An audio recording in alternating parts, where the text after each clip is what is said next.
Hello दोस्तों, मैं Rajiv classes में शुभम आप सभी का स्वागत करता हूं। एक लंबे समय के बाद आज वीडियो के द्वारा पढ़ाने का मौका मिला है, वरना अभी तक तो कॉपी पेन में पढ़ा रहे थे। तो जैसा कि काफी सारे लोग बोल रहे थे साइंस पढ़नी है, साइंस पढ़ाइए, साइंस पे ज्यादा वीडियो डालिए, सुन सुन के आखिर में हमें साइंस पे वीडियो बनानी पड़ गई। तो है क्या, आज हम लोग साइंस लेके आए हैं और साइंस में भी स्पेशली हम लोग बायोलॉजी की वीडियोस लाए हैं। बायोलॉजी क्योंकि हमने लास्ट एक फिजिक्स की मैंने डाली थी, फिजिक्स की वीडियो में काफी अच्छा रिस्पांस आया था बच्चों का। उसके बाद आज हम एक बायोलॉजी का सेशन करेंगे, बायोलॉजी की बात करेंगे हम। अब अगर इसको हम लोग समझते हैं, मुद्दे पे आए अगर, तो बायोलॉजी का जो हमारा सिलेबस है वो काफी अच्छा खासा है, बड़ा है, और पूरा का पूरा अगर एक प्रकार से देखें तो थोड़ा बहुत जो होता है हमारा बॉटनी का पार्ट होता है। बॉटनी जो हमारी थोड़ी बहुत आती है एग्जाम में, लेकिन बाकी जो पार्ट होता है वो हमारा जूलॉजी का ही होता है ज्यादातर पार्ट जो है। उसी में से पेपर में क्वेश्चन जो है हमारे बनते हैं, ज्यादातर उसी में आते हैं। अब अगर इसको यहाँ पे आप लोग देखोगे तो सबसे पहले जो मैंने स्टार्ट किया है वो स्टार्ट किया है मैंने जो हमारा सिस्टम ऑफ ह्यूमन बॉडी, यानी कि हमारी जो बॉडी है वो किस तरीके से काम करती है और क्या क्या क्या उसमें फंक्शंस होते हैं, किस हिसाब से पूरा हमारा बॉडी का जो है वो सिस्टम है।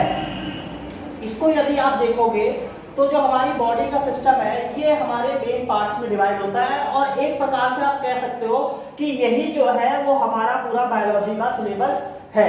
हम इसको पर्टिकुलर एक एक पार्ट को हम लोग करते चलेंगे और उसी हमारे हिसाब से हमारा बायोलॉजी का सिलेबस जो है वो पूरा होता जाएगा।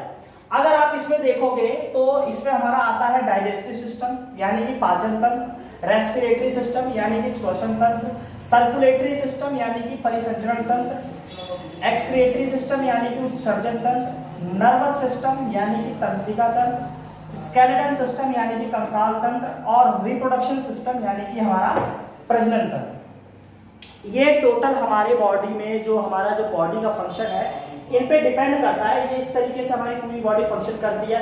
एक में पाचन तंत्र के बारे में हम लोग पढ़ते हैं, जो हमारे अंदर के ऑर्गन्स आ जाते हैं, जिसमें श्वसन तंत्र में हम लोग अपने लंग्स के बारे में पढ़ते हैं, परिसर इसमें सर्कुलेटरी सिस्टम में हम लोग अपने ब्लड के बारे में पढ़ते हैं इसमें जो है। और अगर सबसे मेन की बात अगर हम करें तो जो स्टार्ट होता है, क्योंकि जो हमारे बॉडी में सबसे ऊपर की बात करें तो सबसे ऊपर जो आता है वो हमारी बॉडी में ब्रेन आता है, ठीक है। तो यहाँ पे अगर हम बात करें तो आज का जो हमारा टॉपिक है वो यहीं से स्टार्ट होगा। आज सबसे पहले हम लोग क्या करेंगे, आज हम लोग नर्वस सिस्टम के बारे में यहाँ पे पढ़ेंगे। नर्वस सिस्टम के बारे में सबसे पहले हम लोग पढ़ेंगे, तो एक बार इसको देख लीजिए, इसको लिख लीजिए, क्योंकि सिस्टम यहाँ से पेपर में क्वेश्चन तो नहीं बनेगा, लेकिन ये हमें पता होना चाहिए कि कितने टाइप्स के सिस्टम में ये वर्क करता है, ठीक है जी। आज का जो हमारा टॉपिक है हम लोग पहले नर्वस सिस्टम से स्टार्ट करेंगे, ब्रेन को पूरा कंप्लीट करने वाले हैं अपन लोग आज, ठीक है जी। इसको एक बार देखेंगे बढ़िया से।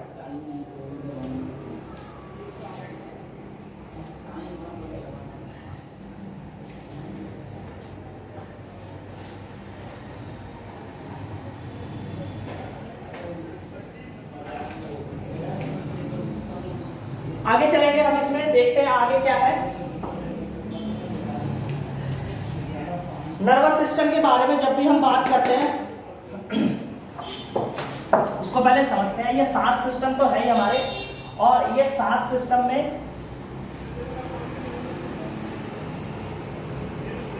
7 सिस्टम जो है आज इसमें हम अपना नर्वस सिस्टम कंटिन्यू करेंगे। इसको भी मिटो देते हैं, खामा जगह घेर रहा है।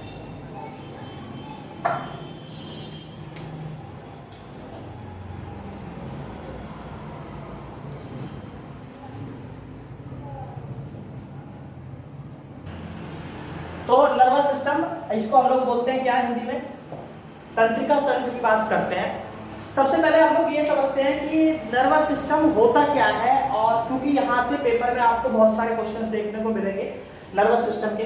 होता क्या है कि जो हमारे ऑर्गन्स को कंट्रोल करने का काम करता है और उसको आदेश देने का काम करता है, यही हमारा काम होता है किसका, नर्वस सिस्टम का। ऑर्गन्स क्या हो, ऑर्गन्स के बारे में एक चीज और, ये क्या काम करेगा, हमारे पूरी बॉडी को कंट्रोल करने का काम करता है जो हमारा नर्वस सिस्टम होता है। क्योंकि सबको पता है कि हमारी पूरी बॉडी को ये ब्रेन ही काम जो है, ब्रेन ही है जो कंट्रोल करता है। ब्रेन अगर सिग्नल नहीं देगा तो आप कोई भी मूवमेंट नहीं कर सकते। इसमें हम लोग देखने वाले हैं यही चीज। तो ये हमारे जितने भी ऑर्गन होते हैं, ऑर्गन यानी कि जितने भी हमारे अंग होते हैं उसको कंट्रोल करने का काम करता है, जो बेसिकली हमारा ये करता है। अगर आप इसके विषय में भी देखेंगे कि ऑर्गन क्या होता है, ऑर्गन किस तरीके से बनता है और उस ऑर्गन से किस तरीके से पूरा हमारा ऑर्गेनिज्म बनता है। ठीक है, एक पर्टिकुलर हमारी बॉडी बनती है। इसको अगर हम इस चेन को समझेंगे उसके बाद हम लोग इसको और अंदर से समझते हैं क्या होता है। देखिए होता क्या है, जैसे हम जानते हैं किसी भी कोई भी जो मैटर होता है उसकी जो सबसे छोटी यूनिट होती है उसको हम लोग एटम बोलते हैं। स्मॉलेस्ट पार्टिकल जो होता है, सबसे स्मॉलेस्ट पार्टिकल क्या होता है हमारा, एटम होता है। एटम से मिलके हमारे मॉलिक्यूल बनते हैं, एटम से मिलके हमारे मॉलिक्यूल्स बनते हैं।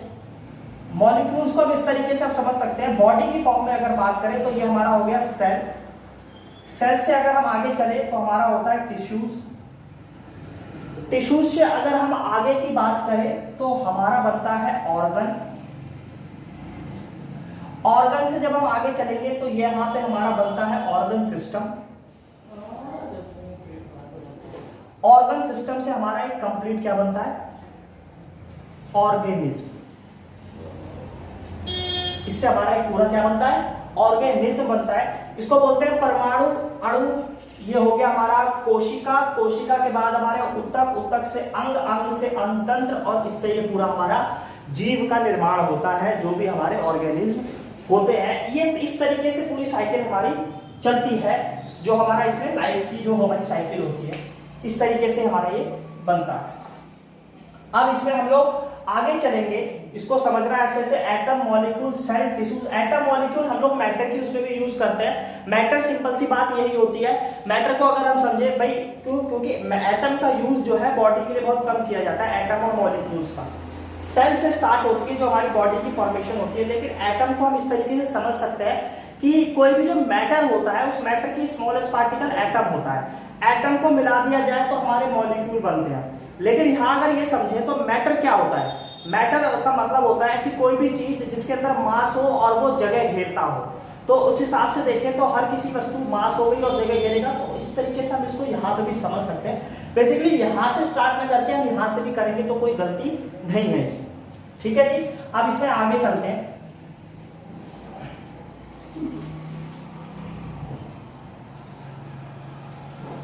सिंपल सी अभी तक बात ये थी, जो हमारा तंत्रिका तंत्र होता है उसका काम क्या होता है कि हमारे को आदेश देना, नियंत्रित करना, सारे अंगों को कंट्रोल करना। ये तंत्रिका तंत्र की वजह से जो मैं हाथ हिला रहा हूं, मूवमेंट हो रही है, ये तंत्रिका तंत्र इसको पूरा कंट्रोल करता है। अब इसमें अगर हम आगे समझें कि भाई ये जो तंत्रिका, ये जो हमारा नर्वस सिस्टम है, नर्वस सिस्टम बेसिकली दो टाइप्स में बटा होता है। हमारा नर्वस सिस्टम जो है वो हमारा दो पार्ट्स में बटा होता है। एक होता है हमारा सेंट्रल,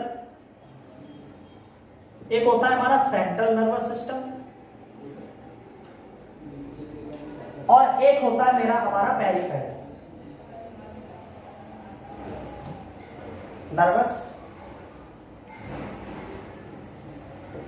इसको हम लोग बोलते हैं केंद्रीय तंत्रिका तंत्र,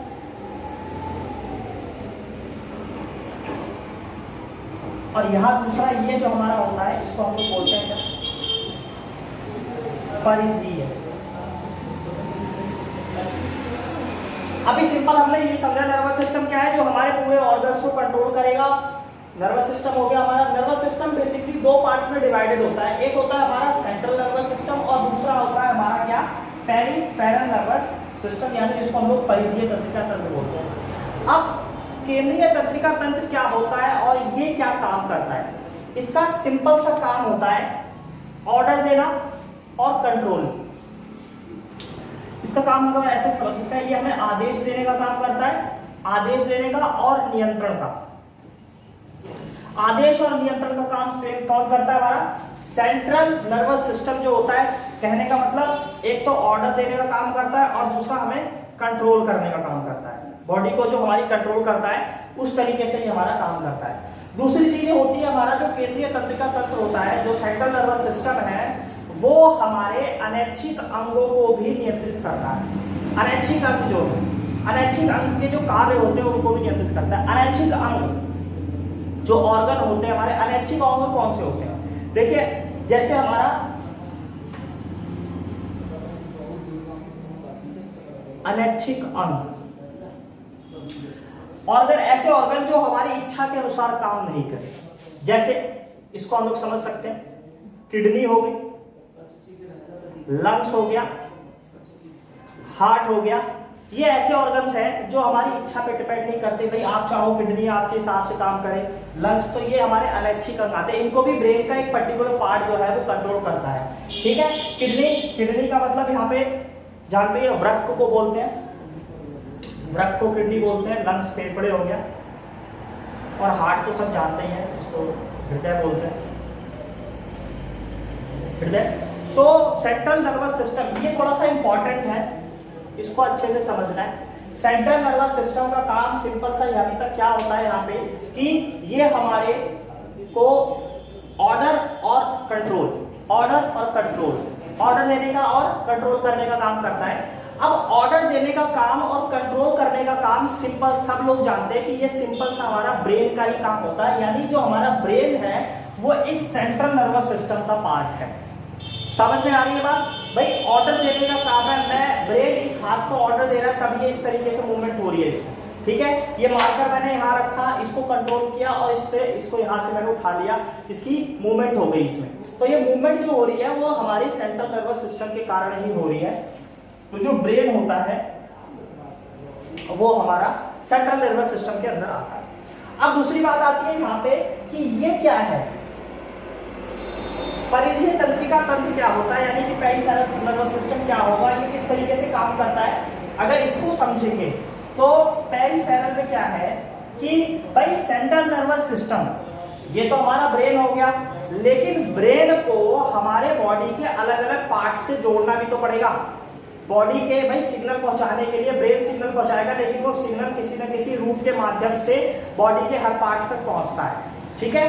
तो इसका काम यही होता है कि जितने भी हमारे सेंट्रल नर्वस सिस्टम को जो हमारी बॉडी के बॉडी पार्ट्स तक पहुंचाने का काम करता है, बॉडी के जितने भी हमारे साइकोमोटर ऑर्गन्स हैं, साइकोमोटर ऑर्गन है क्रियात्मक अंग जिसको हम लोग बोलते हैं, वहां तक पहुंचाने का काम कौन करता है, हमारा पेरिफेरल काम करता है। ये इंपॉर्टेंट नहीं है, यहाँ से पेपर में क्वेश्चन बनेगा, ठीक है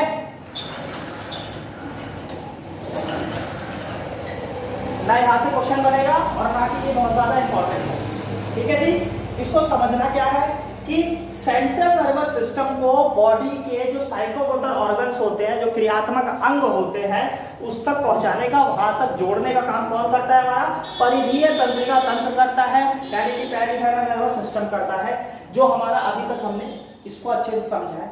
नर्वस सिस्टम दो पार्ट्स का, नर्वस सिस्टम का क्या काम होता है, हमारे ऑर्गन्स को कंट्रोल करने का काम करता है, सिंपल सी बात है। दो टाइप्स का होता है जिसमें इंपॉर्टेंट ये है सेंट्रल नर्वस सिस्टम, इसका काम होता है आदेश और नियंत्रण का, और हमारे जो अनैच्छिक अंग है उनको नियंत्रित करने का काम करता है, जिसमें हमारे किडनी, लंग्स, हार्ट, ये सारी चीजें आती। समझ में आई बात? ये इंपॉर्टेंट है, इसको समझेंगे। अब हम लोग आगे चलते हैं कि आगे इसमें क्या क्या चीजें होती हैं।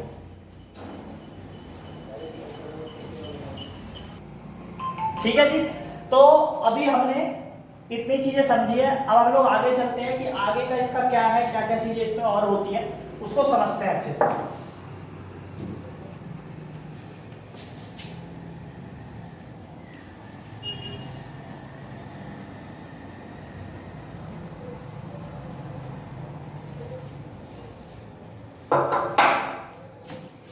तो हम लोग जो समझ रहे हैं वो हमारा क्या है, नर्वस सिस्टम की बात हो रही थी, यानी कि हम लोग तंत्रिका तंत्र समझ रहे थे। यहां पे तंत्रिका तंत्र मैंने अभी बताया, जो हमारा नर्वस सिस्टम होता है वो दो पार्ट्स में बटा होता है। एक हमने पढ़ा सेंट्रल नर्वस सिस्टम, एक हमने पढ़ा पेरिफेरल नर्वस सिस्टम। इसको समझा हमने। अब अगर हम यहाँ पे समझे, मैंने बोला कि जो हमारा मेन पार्ट है नर्वस सिस्टम का वो यही होता है, इसी में हमारी सारी चीजें इंक्लूड होती है। जो ब्रेन आता है हमारा, इसको हम लोग केंद्रीय तंत्रिका तंत्र बोलते हैं हिंदी में,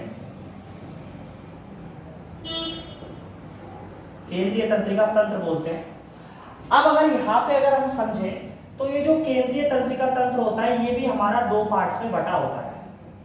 केंद्रीय तंत्रिका तंत्र जो है ये हमारा दो पार्ट्स में बटा होता है, जिसमें एक होता है हमारा ब्रेन और दूसरे होती है हमारी क्या, स्पाइनल कॉर्ड।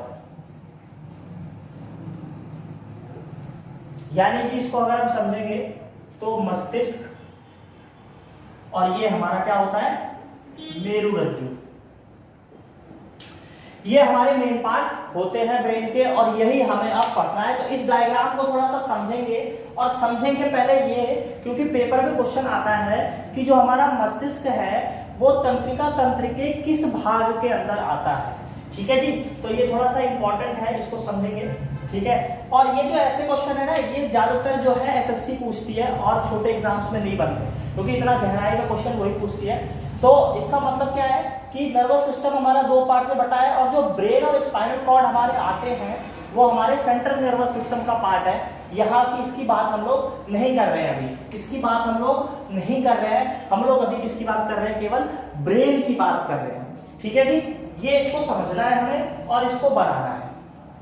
ठीक है, इसको बना लेंगे अच्छे से, इसको वीडियो को पॉज करके। अब आगे चलते हैं, और अब हमारा जो स्टार्ट होगा वो प्रॉपर हम लोग ब्रेन को समझना स्टार्ट करते हैं कि ब्रेन क्या है और किस तरीके से हमारा जो है वो काम करता है।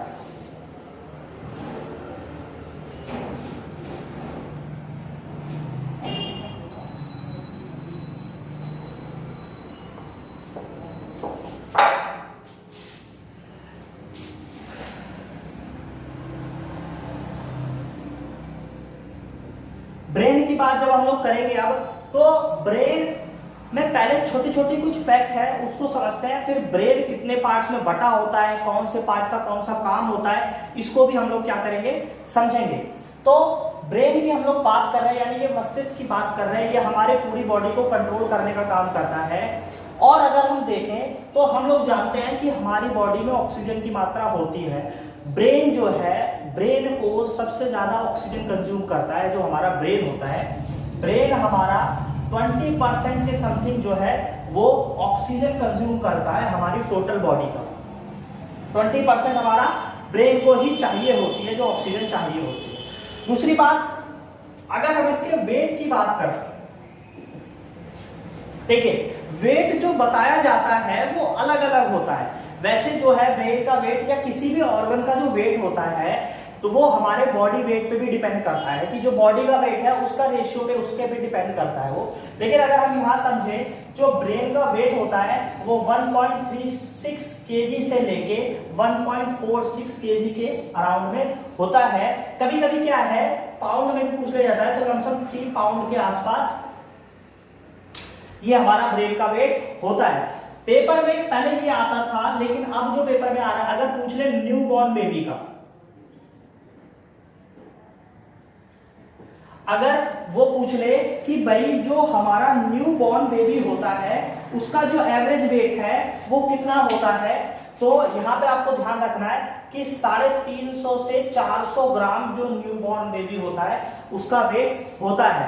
अब इसको इन्होंने क्या है, ये तो हमारा ओवरऑल वेट बताया गया है जो ब्रेन का होता है, ठीक है। लेकिन अगर इसको हम लोग दोनों साइड से देखें, भाई मेल के उसमें भी देखें और फीमेल के उसमें भी देखा जाए, तो एवरेज अगर मेल का निकालें तो एक मेल का जो वेट होता है वो 1336 ग्राम होता है एवरेज में, ठीक है।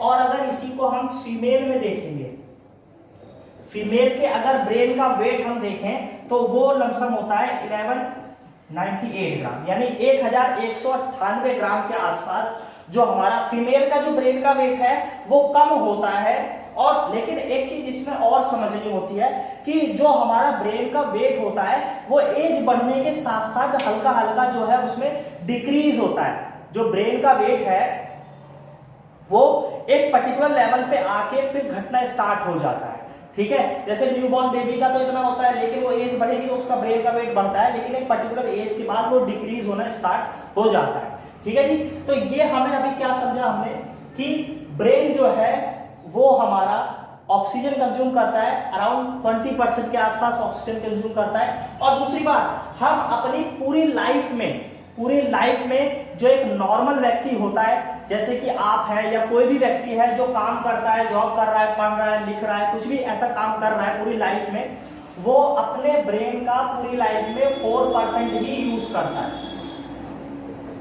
यानी कि एक एवरेज इंसान अपने वेट का पूरी लाइफ में 4% ही यूज करता है। सबसे ज्यादा आइंस्टाइन ने किया था, आई थिंक 60% के आसपास उन्होंने किया था। जो ब्रेन है 60%, आई थिंक 60% के आसपास ही उन्होंने यूज किया था, जो ब्रेन का किया था। वरना एक एवरेज आदमी ये है जो है अपने ब्रेन का 4% के आसपास यूज कर सकता है। ब्रेन हमारा बहुत ही मजबूत होता है। अगर हम इसको अच्छे से यूज करें, एक पर्टिकुलर लेवल पे जाके हम ये भी महसूस कर सकते हैं अपने ब्रेन के जरिए, जो हमारी पृथ्वी रोटेट करती है, जो अर्थ में रोटेशन होता है लेकिन हमें महसूस नहीं होता, लेकिन अगर हम ब्रेन का उस लेवल पे जाके यूज करें तो हम वो भी महसूस कर सकते हैं। लेकिन वहां तक पहुंचना हर किसी बस की बात नहीं है, बहुत ही असंभव वाली बात है, बहुत वो आसानी बात नहीं है। तो ब्रेन जो है हमारी टोटल बॉडी का 20% ऑक्सीजन कंज्यूम करता है, 4% हम लोग यूज करते हैं टोटल। अगर देखें तो वेट की बात करें तो वेट हमारा इतना हो गया, न्यूबॉर्न बेबी का जो वेट होता है ब्रेन का 350 से 400 ग्राम के आसपास होता है। मेल की बात करेंगे तो 1136 ग्राम के पास होता है, ये 1300 से 1400 ग्राम भी बोल देते हैं इसको, ठीक है जी। अब यहाँ पे फीमेल की बात करेंगे तो 1198 ग्राम। इसको रैंडमली अलग अलग पता होना चाहिए क्योंकि एक साथ नहीं, अब अलग अलग पूछ रहा है एग्जाम में, ठीक है जी। तो ये हमारा अभी तक का ब्रेन का जो डाटा है वो है। दूसरी बात, हमारे ब्रेन में एक कमी भी होती है, हमारे ब्रेन में एक कमी भी पाई जाती है। वो कमी क्या होती है इसको समझते हैं। जैसे कि अगर हम बात करते हैं तो आपने देखा होगा जैसे जैसे उम्र बढ़ती है या जो बुजुर्ग लोग होते हैं, ठीक है, जो बुजुर्ग लोग होते हैं वो क्या है, चीजों को भूलने लगते हैं, उनके एक भूलने की आदत हो जाती है। तो हम लोग कहते हैं कि उसको बोल देते हैं बुढ़ापे में सठिया गए, सठिया जाना जिसको एक आम भाषा में कह देते हैं लोग, लेकिन वो वास्तव में होता क्या है, वो लॉजिकल चीज है। होता क्या है कि हमारे ब्रेन में स्टोरेज तो है, हम स्टोर कर लेते हैं, लेकिन अब कोई मोबाइल तो है नहीं कि हमारी मेमोरी फुल हो गई तो हमने से उसमें से कुछ चीजें क्या है डिलीट कर दें, लेकिन ऐसा सॉफ्टवेयर नहीं होता है। तो चीजें स्टोर होती रहती है। जैसे कि अगर एक एग्जांपल के तौर पे हम लोग समझे, जो एक सुपर कंप्यूटर होता है, जो सुपर कंप्यूटर होता है वो अराउंड 30,000 फोटो अपने पास स्टोर रखता है, 30,000 से 25-30,000 के आसपास अराउंड इतनी रखता है। लेकिन हमारा ब्रेन उससे भी 100 टाइम्स ज्यादा स्टोर कर सकता है। आप अगर सोच के देखें तो 25,000 तस्वीरें तो आपने बचपन से लेके अभी तक देख ली होगी भाई, आप इतनी जगह गए होंगे, घूमे होंगे, टहले होंगे, 25,000 चीजें तो अभी तक आप नोटिस कर चुके होंगे जो आपको याद होंगी। तो ब्रेन की पावर इतनी ज्यादा है, समझ रहे। तो जो हमारा जो प्रॉब्लम है, जो उसको कहते हैं कि मेमोरी लॉस हो जाना, याद नहीं रखना, उसका मेन कारण यही होता है कि स्टोरेज है लेकिन इसको हम लोग खाली नहीं कर सकते। इसको हम लोग बोलते हैं प्लेसिबो इफेक्ट। इसको हम लोग किस नाम से जानते हैं, प्लेसिबो इफेक्ट के नाम से जानते हैं। इसको समझ लेंगे और लिख लेंगे। अब इसको समझते हैं कि प्लेसिबो इफेक्ट क्या बोला है।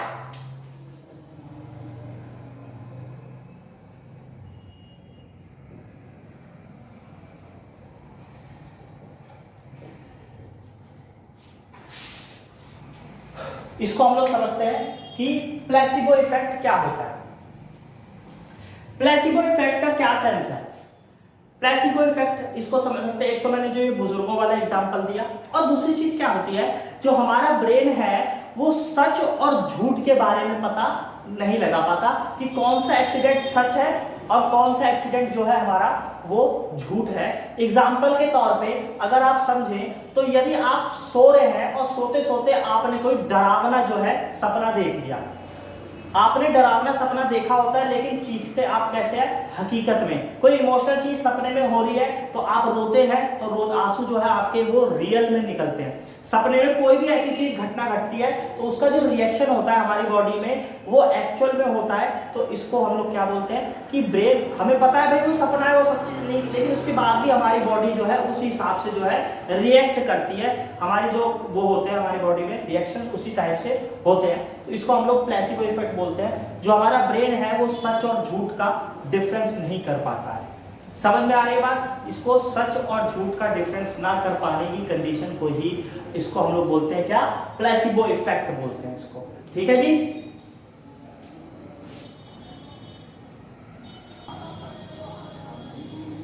चलते हैं अब आगे। अब जो हमारा स्टार्ट होगा, अब हम लोग देखते हैं ब्रेन को। ये तो हमने कुछ फैक्ट होते हैं छोटे छोटे, उनके बारे में चर्चा की है, लेकिन अब जो हम पढ़ेंगे वो हम एक्चुअल देखते हैं कि ब्रेन हमारा कितने पार्ट्स में जो है वो डिवाइड होता है।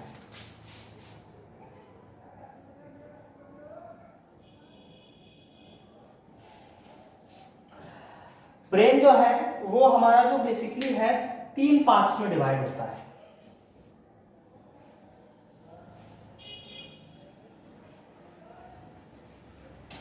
एक होता है हमारा अग्र मस्तिष्क, अग्र यानी कि फोर ब्रेन। एक होता है हमारा मिड ब्रेन यानी कि मध्य मस्तिष्क, इसको हम लोग बोलते हैं मिड ब्रेन। और एक होता है हमारा यहां पे पश्चिम मस्तिष्क, इसको हम लोग बोलते हैं हिंड ब्रेन। तो ब्रेन बेसिकली हमारा 3 पार्ट्स में ये डिवाइड है, फोर ब्रेन, मिड ब्रेन और हिंड ब्रेन। अब इसमें भी पहले हम इसके पार्ट्स को समझेंगे, फिर कौन सा पार्ट क्या काम करता है उसको भी समझते चलेंगे। तो सबसे पहले अगर हम बात करें यहाँ पे फोर ब्रेन की, तो जो फोर ब्रेन है, फोर ब्रेन हमारा 2 पार्ट्स में बटा होता है। फोर ब्रेन जो है वो 2 पार्ट्स में बटा होता है। एक तो हमारा होता है सेरिब्रम या जिसको हम लोग बोलते हैं प्रमस्तिष्क, और डाईएंसिफ्लॉन। डाईएंसिफ्लॉन, और इसको भी अगर अच्छे से समझेंगे हम तो ये जो हमारा डाईएंसिफ्लॉन है ये आगे चल के फिर से 2 पार्ट्स में हमारा डिवाइड होता है, और वो होते हैं हमारे थैलेमस, और एक होता है हमारा क्या? हाइपोथैलेमस। थैलेमस और हाइपोथैलेमस, इनके इंग्लिश में भी नाम ये है, इंग्लिश में समझे चाहे हिंदी में नाम वही है। ये हो गया हमारा सेरेब्रम, और 2 पार्ट्स हो गए हमारे, एक तो हो गया हमारा सेरिब्रम और एक हो गया हमारा डाईएंसिफ्लॉन, थैलेमस और हाइपोथैलेमस। मिड ब्रेन की जब हम बात करते हैं तो इसमें आता है हमारा 2 पार्ट आते हैं इसमें बेसिकली हमारे, इसको तो हम इजीली समझ सकते हैं कि इसमें आते हैं हमारे 2। एक तो आता है हमारा सेरिब्रल, सेरिब्रल समझते हैं इसको, सेरिब्रल से याद रखेंगे सेरिब्रल। और एक इसके अंदर पार्ट आता है हमारा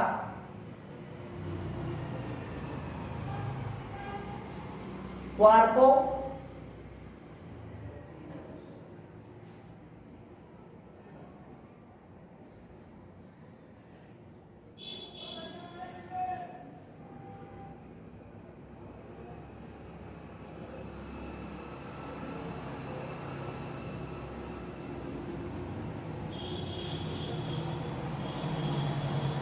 इसको बोलते हैं कार्पोरेरा, क्वार्पोरेरा क्वाड्रिसेमिना। इसको हम लोग बोलते हैं क्या? कार्पोरेरा क्वाड्रिसेमिना। कार्पोरा क्वाड्रिसेमिना, डबल रा नहीं आया, कार्पोरा क्वाड्रिसेमिना। थोड़ा सा नाम टफ है, इसको मैं फिर से लिख देता हूं, कार्पोरा क्वाड्रिसेमिना। ठीक है जी। इसका मेन काम वैसे आंख से होता है, आई से जुड़ा होता है। तो मिड ब्रेन हमारा 2 पार्ट में हो गया, हमारा सेरिब्रल हो गया एक, और एक हो गया हमारा कार्पोरेरा क्वाड्रिसेमिना। इसके बाद बचता है हमारा पश्च मस्तिष्क। पश्च मस्तिष्क की जब हम बात करते हैं तो पश्च मस्तिष्क हमारा 2 पार्ट्स में बटा होता है। ये भी अगर इसको हम लोग देखते हैं तो इसको भी हम लोग बांटते हैं, ध्यान रखना सेरिब्रम, सेरिब्रल, और यहां होता है हमारा सेरिबेलम, जिसको हम लोग अनुमस्तिष्क बोलते हैं, अनुमस्तिष्क बोलते हैं। और एक इसमें क्या होता है, एक इसमें और होता है जिसको हम लोग बोलते हैं मस्तिष्क स्टेम। इसको हम लोग बोलते हैं क्या, मस्तिष्क स्टेम। ये जो मस्तिष्क स्टेम है, ये हमारा जो मस्तिष्क स्टेम है, ये आगे चल के फिर से ये दो पार्ट्स में डिवाइड होता है। ये फिर से दो पार्ट्स में डिवाइड होता है। एक होता है हमारा पोन्स वेरोलाई और एक होता है हमारा क्या, मेडुला। एक होता है हमारा पोन्स वेरोलाई और एक होता है हमारा क्या, मेडुला ऑब्लांगेटा। टफ पड़े तो खाली मेडुला भी नाम बुला सकते हैं, इसका कोई दिक्कत नहीं है। तो ये हमारा प्रॉपर अगर देखेंगे तो ब्रेन के ये हमारे पूरे पार्ट हैं, जितने पार्ट्स में हमारा ब्रेन डिवाइड होता है और उसके अंदर के जो सब पार्ट होते हैं, ये पूरा हमारा ब्रेन है। इनको एक एक को हम लोग समझते चलेंगे कि कौन सा पार्ट जो है वो क्या काम करता है, तो हमें वो इजीली समझ में आ जाएगा। फिलहाल ये समझेंगे कि जो हमारा इंपॉर्टेंट पार्ट होते हैं ब्रेन के, वो ब्रेन हमारा 3 पार्ट्स में डिवाइड होता है। ये पेपर में पूछे जाते हैं कि ब्रेन कितने पार्ट्स में डिवाइड होता है, और ये इसको समझना है 3 पार्ट्स में डिवाइड है, फोर ब्रेन, मिड ब्रेन और हिंड ब्रेन। अब फोर ब्रेन के 2 पार्ट्स होते हैं, सेरिब्रम और डाइएंसिफिलम, जो आगे चल के फिर से 2 पार्ट्स में बढ़ते हैं, थैलेमस और हाइपोथैलेमस में। और मिड ब्रेन जो होता है वो 2 पार्ट्स में, सेरिब्रम, क्वाड्रिलेरा, कार्पोरेरा, क्वाड्रिजेमिना में, और पश्च मस्तिष्क जो है हिंड में, ये हमारा सेरिबेलम, अनुमस्तिष्क और मस्तिष्क स्टेम। मस्तिष्क स्टेम में 2 चीजें पाई जाती है, पोन्स वेरोलाई और मेडुला। ये हमारा पूरा जो है ब्रेन का स्ट्रक्चर है। इसको पहले तो ये आपको बनाना आना चाहिए, अच्छे से इसको बना लेंगे तो चीजें अपने आप ही इजीली होती चली जाएंगी। इसको एक बार अच्छे से देखेंगे।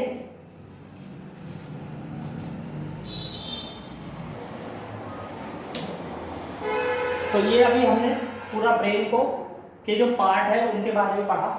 अब ये समझते हैं कि जो कौन सा पार्ट है ब्रेन का, वो किस काम आता है और क्या काम करता है, जहां से पेपर में क्वेश्चन आपके पूछा जाएगा। सबसे पहले एक चीज यहाँ पे ध्यान रखनी है आपको, जो ब्रेन है हमारा, पेपर में किस तरीके से क्वेश्चन आता है। अगर पूछे कि कौन सा पार्ट ज्यादा होता है, तो सबसे ज्यादा हमारा मैक्सिमम पार्ट जो है वो इसी का ही होता है, जो हमारा क्या है, फोर ब्रेन होता है। फोर ब्रेन में अगर बात करें तो ये जो हमारा सेरिब्रम है, सेरिब्रम हमारे ब्रेन का 2/3 भाग पे पूरे पे यही होता है हमारा, जो हमारा सेरिब्रम होता है। सेरिब्रम की बात करें तो सेरिब्रम जो है हमारा, ये 2 पार्ट्स में डिवाइड होता है। इसको भी यहाँ पे अगर मैं बांट दूं तो ये 2 पार्ट्स में लोग समझ सकते हैं। एक हो गया हमारा लेफ्ट और एक होता है राइट। तो ये जो सेरिब्रम है, ये वाला पार्ट जो होता है हमारा, ये इधर वाला पार्ट पूरा और ये इधर वाला पार्ट पूरा, ये यही होता है। तो ये 2 पार्ट्स में डिवाइड है, देख रहे हैं, एक इधर वाला एक इधर वाला पार्ट है। और ये जो जिस पार्ट से ये जुड़े होते हैं, ये फिगर कुछ इस तरीके से होती है। देखिए ये इस तरीके से इधर से जुड़ा है और ये इस तरीके से, ये ब्रेन इधर से इससे जुड़ा हुआ है। तो ये हमारा लेफ्ट वाला पार्ट और ये हमारा राइट वाला पार्ट, और दोनों पार्ट एक बीच में जुड़े होते हैं, और जिससे ये जुड़े होते हैं उसको हम लोग बोलते हैं क्या, कॉर्पस कैलोसम। ये दोनों पार्ट हमारे कॉर्पस कैलोसम द्वारा प्रमस्तिष्क के लेफ्ट, यानी कि सेरिब्रम का जो लेफ्ट और राइट पार्ट है, वो कॉर्पस कैलोसम द्वारा एक दूसरे से अटैच होते हैं, जो बीच में होता है। ध्यान रखिएगा कि प्रमस्तिष्क है, ये हो गया हमारा अग्र मस्तिष्क, मध्य मस्तिष्क और पश्च मस्तिष्क। नीचे फिर हमारा ये मेडुला स्पाइनल कॉर्ड आ जाती है पीछे की तरफ। ठीक है, अब इसको हम लोग समझे तो सेरिब्रम का ये लेफ्ट और राइट वाला पार्ट होता है, इसको जोड़ने का जो काम करता है वो हमारा कॉर्पस कैलोसम करता है। ठीक है, कॉर्पस कैलोसम। यहां पे मैं लिख भी दूं अगर नोट डाल के, कि सेरिब्रम के लेफ्ट एंड राइट पार्ट को जोड़ता है कौन, कॉर्पस कैलोसम। ये नाम इंग्लिश हो चाहे हिंदी हो, दोनों सेम ही है, और ये बहुत ज्यादा इंपॉर्टेंट है। कॉर्पस कैलोसम दोनों को जोड़ने का काम करता है। प्रमस्तिष्क का काम सबसे बहुत ज्यादा इंपॉर्टेंट होता है हमारे ब्रेन में, प्रमस्तिष्क जो है यानी कि जो हमारा सेरिब्रम है वो हमारे ब्रेन में ये जो है वो लव, हेट, फियर, मोटिवेशन और मोटिवेशन के बाद मेमोरी, याददाश्त जितनी भी होती है। कहने का मतलब सेरिब्रम का काम सबसे बड़ा है ये, दुख, सुख, प्यार, मोहब्बत और गुस्सा, याददाश्त, किसी को मोटिवेशन जो होता है, सेल्फ मोटिवेटेड होते हैं कुछ व्यक्ति तो, ठीक है। तो ये सारा काम किसका होता है, हमारे प्रमस्तिष्क का होता है, चाहे वो हेट हो, फियर हो, मोटिवेशन हो, मेमोरी हो, प्यार हो, दुख हो, दर्द हो, ठीक है। तो ये सारी चीजें हमारी किससे होती है, सेरिब्रम कंट्रोल करता है। ये हमारा सेरिब्रम के बारे में इसको समझना है, ठीक है। इसको समझ लेना, इसको लिख लेना, क्योंकि जगह कम है, मैं सोच रहा हूँ पार्ट के नाम लिखे रहे तो समझाने में ज्यादा बेहतर रहेगा। अब हम इसको बात करें डाईएनसीफिलॉन की। डाईएनसीफिलॉन का काम होता है टेम्परेचर बताना बॉडी को। आप कोई गर्म चीज देखते हैं तो जैसे ही जलन महसूस होती है वहां से हाथ हटा लेते हैं, जैसे गर्म चाय आपने देख ली, हाथ लग गया आपने हाथ हटा लेते हो, क्योंकि ब्रेन सिग्नल देता है। और टेम्परेचर बताने का काम जो हमारे ऑर्गन को करता है, जैसे आपने यहाँ गर्म गिलास रखा है उसको छुआ तो तुरंत आप हाथ हटाओगे, क्यों, क्योंकि ब्रेन सिग्नल देता है कि हाथ हटाओ वरना बर्नॉल तुम्हें लगानी पड़ जाएगी, ठीक है। तो उसीलिए हम लोग हाथ हटा लेते हैं और वो सिग्नल देने का काम हमारा कौन करता है, डाईएनसीफिलॉन उस काम को करता है। टेम्परेचर का काम, टेम्परेचर भी दो टाइप से होता है, एक तो ज्यादा और एक कम।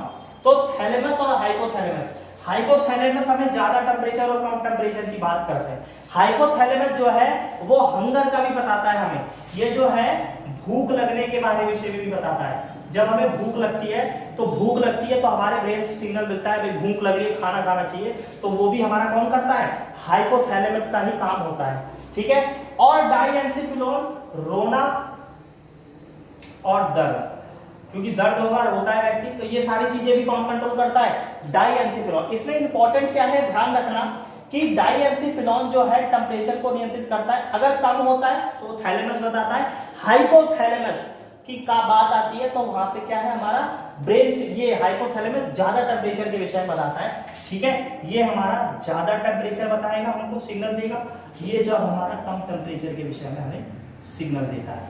और हाइपोथैलेमस हमें भूख जब लगती है तो उसका सिग्नल भी देता है। समझ में मेरे ख्याल से बात आ गई होगी।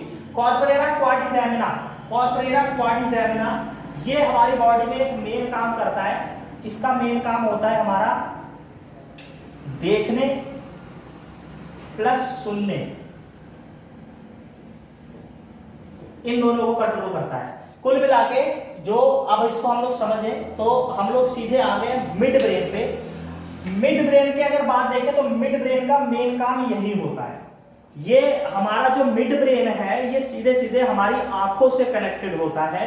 देखा होगा आपने फिल्मों में कि किसी व्यक्ति को जब सर पे चोट लग जाती है तो अचानक वो अंधा हो गया, भाई सर पे चोट लगने से अंधा हो जाता है, तो उसका यही है। तो मिड ब्रेन का जो कनेक्शन है वो हमारी आंखों और कानों से होता है, ठीक है, जिसमें से जो मेन काम होता है, ये इंपॉर्टेंट नहीं है, देखने और सुनने की शक्ति को नियंत्रित करते हैं दोनों।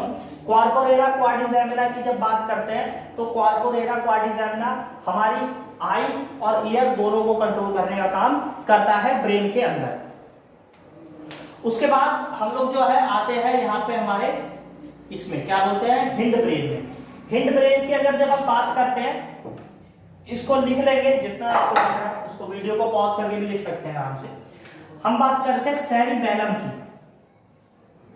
सेरिबेलम का क्या काम होता है? सेरिबेलम का पहले तो मेन काम होता है बॉडी कंट्रोल करता है, बॉडी कंट्रोल करने का काम होता है सेरिबेलम का। सेरिबेलम का बॉडी कंट्रोल करता है। बॉडी कंट्रोल करने के बाद जो हमारे ऐच्छिक अंग होते हैं, ऐच्छिक अंगों को कंट्रोल करने के भी काम करते हैं, जैसे हाथ है, पैर है, आप चलते हैं उस तरीके से, तो ये सारा चीजें क्या है वो कंट्रोल करने का काम करता है जो हमारा सेरिबेलम होता है, ये ध्यान रखनी है।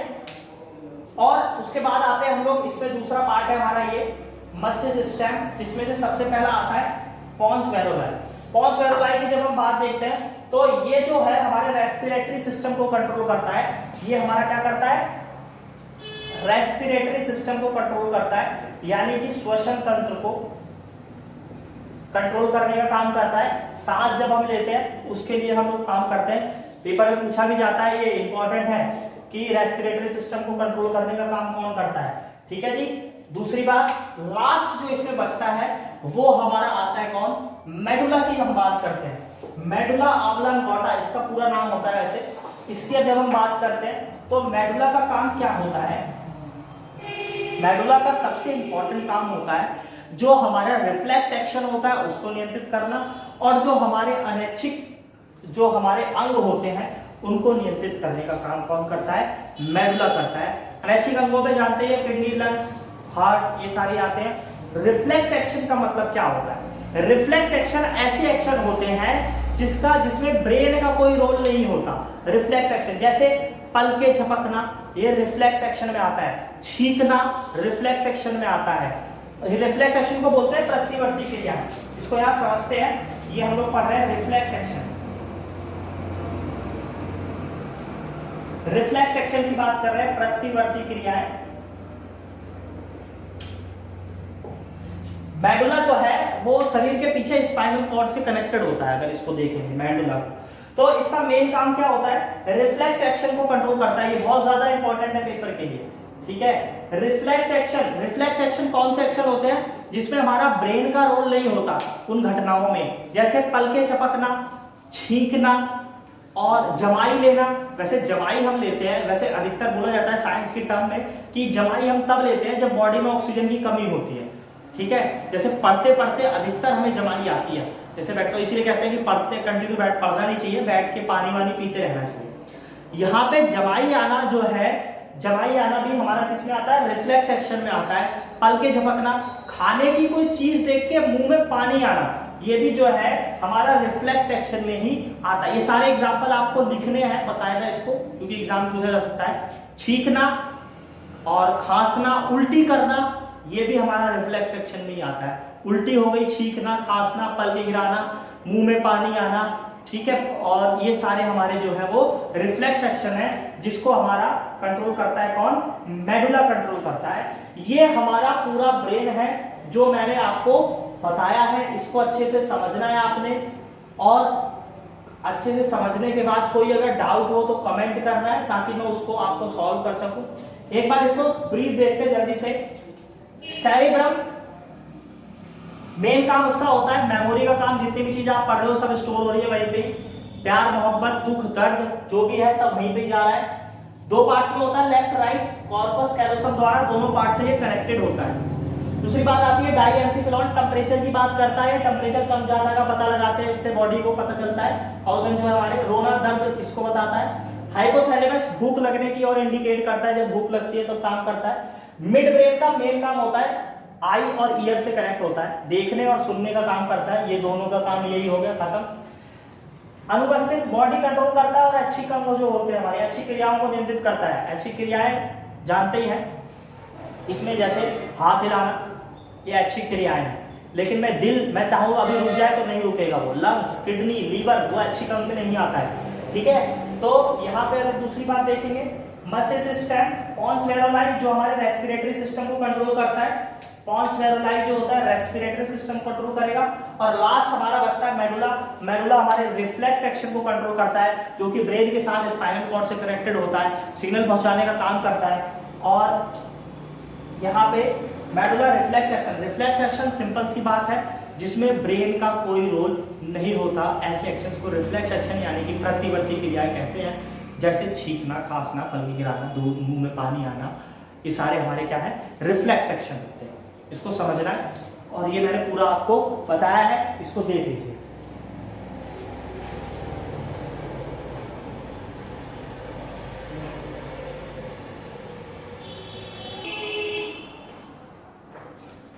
तो अभी हमने ब्रेन के सारे पार्ट्स को समझा, कौन सा पार्ट क्या काम करता है ये हमने देखा।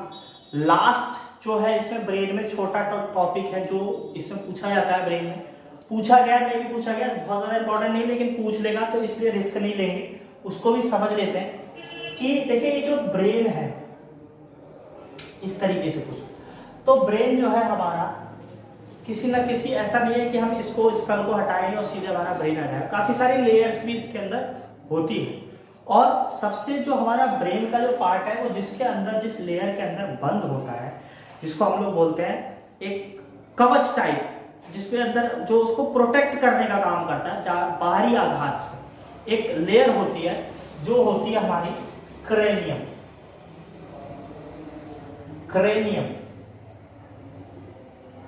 क्रेनियम के अंदर क्या है, ये बंद होता है, जो हमारी लेयर होती है क्रेनियम, उसके अंदर ये बंद होता है।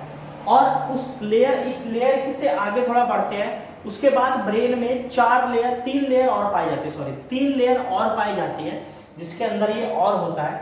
उस 3 लेयर को हम लोग बोलते हैं मेनिंजेस। मेनिंजेस बोलते हैं उसको।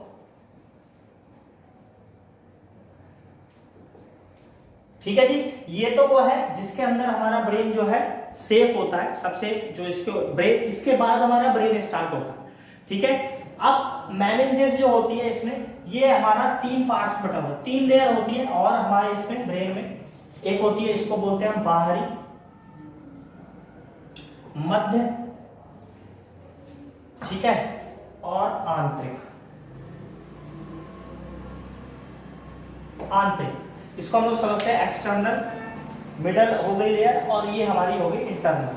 ठीक है जी, इसको हम लोग बोलते हैं जो हमारी ब्रेन में मेनिंजेस। एक और चीज पेपर में पूछा जाता है, मेनिंजाइटिस रोग का जो संबंध है, रिलेशन किससे है, तो ब्रेन में ही होता है, वो इसी लेयर में प्रॉब्लम होती है, उसी को हम लोग मेनिंजाइटिस बोलते हैं, जो ब्रेन में ही होती है बीमारी। बाहरी अगर देखेंगे तो इसको बोलते हैं ड्यूरामेटर बोलते हैं, इसको हम लोग बोलते हैं अरेक्नाइड, और ये लास्ट है, इसको हम लोग बोलते हैं पायामेटर।